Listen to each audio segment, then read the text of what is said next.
just flip pop song, singing to that highway song. Got a little naive smile, the kind that drives you out. Nothing like playing with fire, brings boy to life.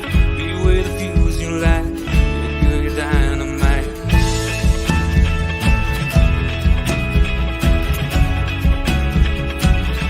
You made my day when you walked and sat down beside me, whispered with your eyes, let's go. You made me say, what's your name, girl, you're lonely.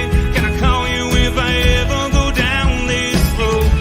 And I can't seem to find the things I want to say. Girl, you made my day.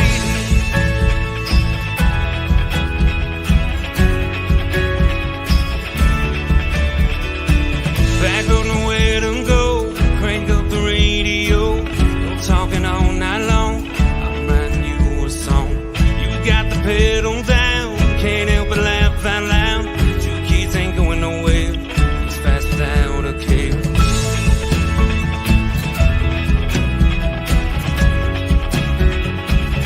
You made my day when you walked and sat down beside me, whispered with your eyes, let's go. You made me say, what's your name, girl, you're lonely. Can I call you if I ever go down this road? And I can't seem to find the thing I want to say.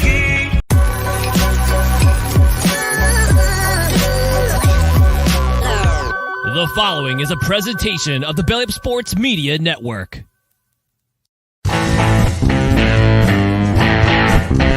14:20 in the morning, 14 minutes and 20 seconds worth of sports talk to get you through your daily commute. Hot takes, recaps, best bets, and a little humor to get your day going in the right direction. Sit back, grab your coffee, and let's get into it. All right, 14:20 in the morning for this March the 15th, 2023. Today's show, as every morning, is brought to you by Barn Burner Hockey and barnburnerhockey.ca. Use promo code 1420BARN at barnburnerhockey.ca for 10% off their all-natural hockey products and apparel. Great stuff over there from our friends at Barn Burner Hockey. Thank you very much to them. Thank you very much for making this a part of your morning each and every day here on Facebook Live, Twitter, and YouTube Live, or whatever it's called. It's very, we appreciate all the support you give us. Make sure you guys keep tuning in and talking about it. And for those of you who aren't watching live, thank you for listening later on in the day. Anyways, lots of NHL action last night. I think there was 12 games going on. I had 2 or 3 going on, plus some baseball and everything else that happens down here, the 1420 World Headquarters down here in the tavern, as getting prepped to do all this crazy stuff that we do on a daily basis. Interesting stuff. And then there was a big City Greens thing. We'll talk about that. I don't know if anybody saw that last night during the Rangers Capitals telecast, but that was an interesting little concept. I don't know how many more eyeballs it's going to bring to the game of hockey, but it was an interesting little concept that we'll talk about in a second here. But anyways, lots of jockeying that's happening around the National Hockey League right now. 15, 16 games left for everybody in the season to get who they're going to play in the first round. A lot of teams know who they're playing in the first round, which is kind of a crappy thing the way it's leading up. You know that the Leafs got the Tampa Bay Lightning, who a lot of people thought were in trouble a week ago. They lost 5 in a row. They were benching players, this and that. John Cooper was telling his superstars to put up or shut up and sit on the bench and everything else. But they said, yeah, we're not done yet. They took everybody's darling of the Eastern Conference right now. We're just giving the Bruins are having a, and somehow they lose to Chicago last night, the Bruins. But anyways, talking about New Jersey, how everybody's anointing them the next ones in the Eastern Conference when they haven't really done anything yet. They're having a hell of a season, obviously, but Tampa Bay rolled into Jersey last night and said, not yet, boys. We're still here. You got a lot to learn and everything else with a 4-1 victory last night. But the one that's interesting to me, well, a few interesting ones last night, the Vegas Golden Knights roll in to Philadelphia, who's having a rough go of things. They finally fired Fletcher. They're regrouping, and Danny Briere took over that franchise. He's been with that, he's been with the franchise for a long time. But he took over the big club last week when they fired Fletcher, whatever his name is, and they fired him and got that going. And you wonder what the future holds for the Philadelphia Flyers, because I was reading reports yesterday that Carter Hart might be asking out. He doesn't want to be part of a rebuild, which I get. But every team has you have to have parts and pieces in place, and it's one thing to break your team down, and I get that, and it's 100% logical for Hart to say I don't want to be around for this because I you only have X amount of years in the league, and for Hart to say that he might want out and not want to be part of a rebuild. Well, every team was part of a rebuild at once that had any kind of a championship aspiration. You look at the Chicago Blackhawks when they won their 3 Stanley Cups, they broke it down to absolutely nothing, and they're kind of doing that now a little bit, and they're trying to get down to nothing and build back up because it's tough to win in this league. We talk about it all the time, how the salary cap and everything else, but for a young kid of Hart stature to say that he wants out, it's a little bit odd. Whether those reports are true or not is it's tough to say. There's a lot of talking heads like myself that come onto the airwaves all the time. You don't know what reports are true and which are untrue, but for that to happen it's an odd situation with Philadelphia. You get drafted, you think you might want to stay there and stick it out because winning in the East is going to be a tough go. I get it,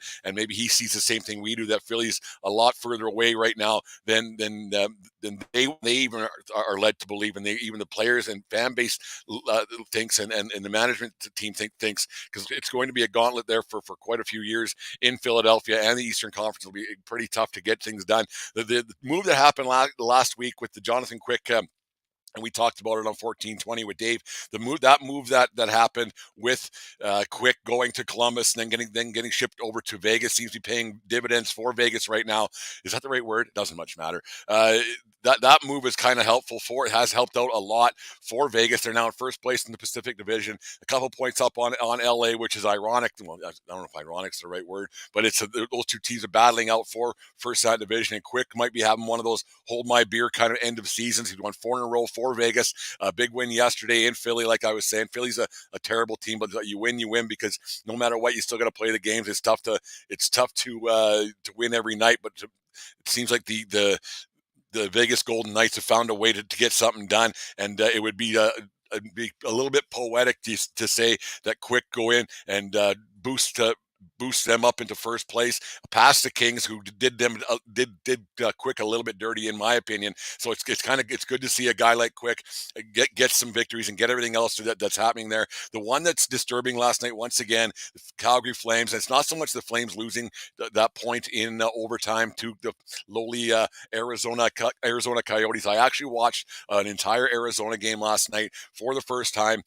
That from that building that they got, the Mullet Arena, I guess it's called, and a lot of the fans there were wearing red jerseys, and they weren't the Phoenix Coyote third jersey reds. They were the Calgary Flame red jerseys, and you wonder how many less people would be in that building last night in Phoenix within that 5,000 seat arena that they're playing in. It's an embarrassment to the league. I don't understand it. Like, I tried to reason it in my head a little bit that there's a lot of baseball stadiums that aren't as big as Yankee Stadium, and there's Jerry World in Dallas. It's a huge football arena, obviously, or football stadium, and it's bigger than some others. So I was trying to reason in my head that there are hockey or there are other sports that have bigger buildings that it makes sense, and it's one of those things. But the one I just can't get past the fact that it's a 5,000 seat arena and not at least 15,000 or whatever they got in Winnipeg. I think it's 14,000. It's a little bit smaller than the average 20,000 seat arenas. So I was trying to reason in my head and justify it a little bit, and there's no justification for that team being there. And it's too bad that players have to play there and players get stuck playing there.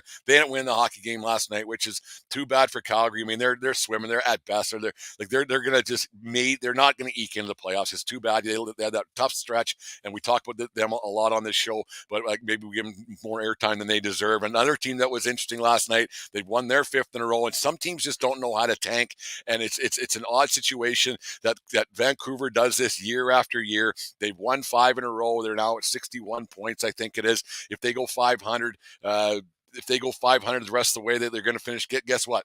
500 for the season. And it's a tough thing when you're 500 is to get out of that doldrum, because when you're 500, you're just as close to the bottom as you are the top, and getting over that hump is tough. And Vancouver seems to be doing that year after year. They just can't get out of their own way. They pretend they're a hockey team for a short period of time, and then they lose, they win, they lose, they win. And it's a dangerous slope you get into, because you end up tricking the fan base, and you end up tricking the ownership, you know, tricking management that you're a hockey team and you have things going on. And that's a tough place to get out of. Like mediocrity is it's a tough thing. Striving for mediocrity and rarely attaining it is even worse, and that's what Vancouver seems to do on a year in year out basis. And you wonder when the ownership is going to see that. Yeah, they don't want to. They don't want to say it's a full out tank or we want to rebuild, but you know what? Sometimes you just have to, and it's just not a good thing. You have to either go for it full bore, which they thought they probably did. I'm sure they didn't go into the season thinking we're going to have a mediocre season again. I mean, you got to have some kind of playoff aspirations. You would think for your fans, your players, and potential free agents in years to come, you would think that you'd want to win a little bit more and get something done. But just being mediocre, it's tough to get out of that spot. And Vancouver seems to be in that spot, and they are who they think they are. And Chicago, how they end up beating the Bruins last night, I don't know. The Bruins can kind of coast a little bit right now. They're really not playing for a whole bunch. Start resting guys. I think we talked about it last week. We talked about a lot of stuff here in 1420 World Headquarters, but they end up losing Chicago, and it's tough for teams to understand that maybe you just can't win. Like, you remember a few years ago, there was McDavid sweepstakes. He's been in the league for 6-7 years now already. Hey, like, it's crazy.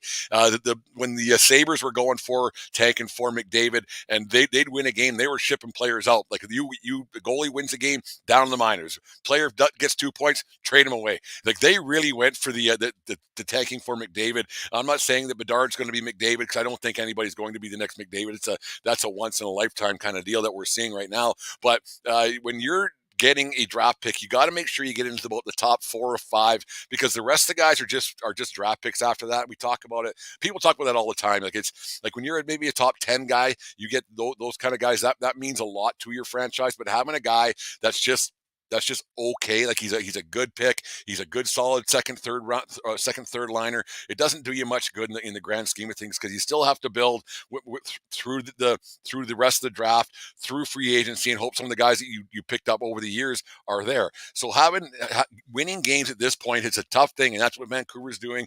That's what a lot of teams are ending up doing. It's a tough thing to watch. You don't want to scoreboard watch, but sometimes when you're in that last place, you kind of want your team to lose a little bit. You hear basketball fans when their guys are starting to win games, or starting to boo their teams when they're winning games, and maybe that's what hockey fans should do as well, because it's interesting to watch that whole thing unfold. Another interesting thing I saw last night was the watching that Rangers game, and it was interesting to see how the chemistry doesn't seem to be there. Kane's been there for over a week and a half now, whatever it's been, and they just don't seem to be flowing a little bit. They seem to be doing a little too generous, trying to feed each other, and not go out there and being the alpha dog that Kane is. And he's not being the aggressive playmaker and the guy shooting the puck. Yeah, he got a goal last night, the seeing eye goal. I don't know how the heck that went in, but it did. He saw something, he put it on net. A shot on goal is never a bad play, right? You get a goal, a rebound, or a whistle, no matter what. That's the way it always works. So put pucks on net, and good things might happen. But yeah, you see things like that. Like the chemistry doesn't seem to be there, and getting a guy that late at the deadline, a guy that you want to jump in and be that game changer and playmaker, sometimes doesn't, and in fact, it never comes to fruition, and very rarely works in the National Hockey League, where you insert a star here who's been in a place for a very long time. Yeah, he might get you a point or two in the playoffs and this and that, but it doesn't seem to work, because chemistry isn't something you can just grow. It has to grow organically. It's not something you can just insert piece here, insert piece there, because sometimes locker rooms, they have a certain way of doing things. And a guy like Kane, who was the cock of the walk for such a long time in Chicago, might be having a tough time in New York in that situation there. It's it's a lot different than playing in Chicago for the last couple of years, where nothing mattered. But now you're playing for a franchise who wants a Stanley Cup, hasn't had one since 1994. That's a long time ago. That's all of a sudden 29 years ago, the last time they won a cup. So it's tough to insert a player sometimes. I don't know if Kane is going to adjust to that situation like everybody hoped. It hasn't got there yet. I don't know if it will get there. It just seems they're being a little too generous with each other, and not no one's taking over and being a little bit greedy. It's just it's one of those things you just don't know if it's going to work out. And having a guy like Kane there, like I said, the alpha male, you just hope for his sake that it wasn't a mistake going there for a quick playoff exit and see you later, because that would be a bit of egg in the face on his, because he kind of said, this is where I'm going. And I'll talk about that Rogers thing tomorrow. That's a fucking disgrace, talking about guys going to New York and everything else, and Aaron Rodgers and the Green Bay Packers and that whole rigmarole going on there. It's weird to me. And if anybody saw that Big City Greens last night, I didn't know what Big City Greens thing is until I saw it last night. it's this animated Lego looking thing where they had the game played on there, and they had the announcers, and they inserted them here, and it was animated, but it was the Rangers and the Capitals playing like live streaming, kind of, sort of, but not really. It's a cute concept, I guess. It was just odd to me to see it. I didn't understand it a whole bunch. It was weird, and I guess if they're trying to grow the game a little bit and get kids watching, I guess this is kind of a way they're going to do it. I think there's other ways they could possibly do it, but I don't know. You put it on TV, someone's bound to watch it. I mean, I was forced to watch it last night because they had it on in between periods of the Rangers game last night. I wouldn't tune into it, and I don't know how many parents would have their kids tuning into it, but that's just me. Spend money elsewhere, like put books in libraries or something. I don't know. Donate some cash. It was just an odd situation for me. I didn't much agree with it, but it's one of those things that the talking heads and the people who make decisions, and the rich people in Park Avenue and Madison Avenue or whatever it's going to be, they made that decision last night to do it. So I don't know. It was just an odd situation. It was just odd. Anyways, there's my rant for the day. It's lots of hockey going on. There's lots of great games going on. The heavyweight tilt tonight between the what should have been a heavyweight tilt between the Colorado Avalanche and Toronto Maple Leafs. Colorado's swimming a little bit. I think they're in a playoff spot, but the team that won the Stanley Cup last year, injury bugs have hit them. And playing, like, you'll always take that Stanley Cup, but playing deep into a season and playing deep in the playoffs, you don't get that time to rest. And a lot of guys, they don't give their body a time to rest because they're training so much, and the game's so different now. Guys play 365 days a year. They don't go to training camp to get in shape anymore. They go to training camp to make a team or jockey position. I think that the guys need to take a more of a break, but that's just me anyways. But you take that championship no matter what. Like, you don't say, well, we want to save it for next year. You take the championship 100%. You do it. Anyways, on this day in 1997, Joey Mullen nets goal number 500 for the Pittsburgh Penguins, become the first American-born player to reach the 500 goal plateau. Mullen would end his career that season with 502 goals, 561 assists for 1,063 points. Three-time Stanley Cup champion, 2 with Pittsburgh, 1 with the Calgary Flames. He was a great Flame. Badger Bob and the like back in the day. Won one with Terry Crisp with the Flames, obviously. Inducted the Hockey Hall of Fame in 2000. One of the all-time greats from Hell's Kitchen, New York, actually. Great player. Learned how to play hockey on roller skates, I think it was what I originally saw. So on this day in 1997, Mullen gets number 500. And happy birthday to the man, the myth, the legend, Craig Ludwig, born on this, and more importantly, his shin pads. 64th birthday to Craig Ludwig, born on this day in Rhinelander, Wisconsin. Ludwig would play 17 NHL seasons, stops in Montreal, the Islanders, Minnesota, and Dallas, winning 2 Stanley Cups along the way, 1 with Montreal, 1 with Dallas to end his career. Started wearing those shin pads in 1979, playing for the University of North Dakota. What was the Fighting Sioux back then? I'm not even sure what they're called now. They had to change their name with all the stuff and the things. I'm not saying it's a good thing. I'm not saying it's a bad thing. I'm just saying it's a thing. Anyways, thank you very much for listening to the show today. Lots of hockey talk going on. Got some baseball stuff going on. Canada with a big win yesterday in the World Baseball Classic. So that was really an interesting go of things. Lots going on here at World Headquarters. Thank you very much for listening. It's always a great time talking to you guys, and for everybody who watches on Facebook Live, we appreciate it. Make sure you guys follow us on Twitter and Instagram. You see the links there for people who are watching on Facebook and on YouTube Live as well. So anyways, there it is. 14:20 in the morning. Went a little bit long again. Went 2 minutes past the time, but it's just kind of one of those things. Anyways, make sure you guys have a great day, and we'll talk to you again tomorrow morning. You just listened to the 1420 Sports Bar Podcast. 4 beer with sports talk and a whole lot more. We are part of the Belly Up Media Network. Let's get into it.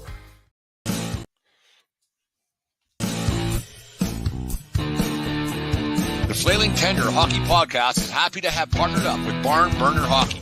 Barn Burner Hockey is a hockey lifestyle brand that is motivated by making all-natural, chemical-free hockey products for players of all ages and skill levels. Get yourself the Filthy Mist deodorizing equipment spray, the Dirty Dangles 2-in-1 shampoo and body wash. They've also got 2 different types of stick wax, hockey accessories, and apparel that will not only make you look good, but feel great on and off the ice. So go to barnburnerhockey.ca and use promo code 1420BARN and receive 10% off your purchase. That's 1420BARN at checkout at barnburnerhockey.ca. Barn Burner Hockey is so confident that you will love their all-natural products, they offer a 100% satisfaction guarantee. Barn Burner Hockey and the Flailing Tender Hockey Podcast, created for players by players.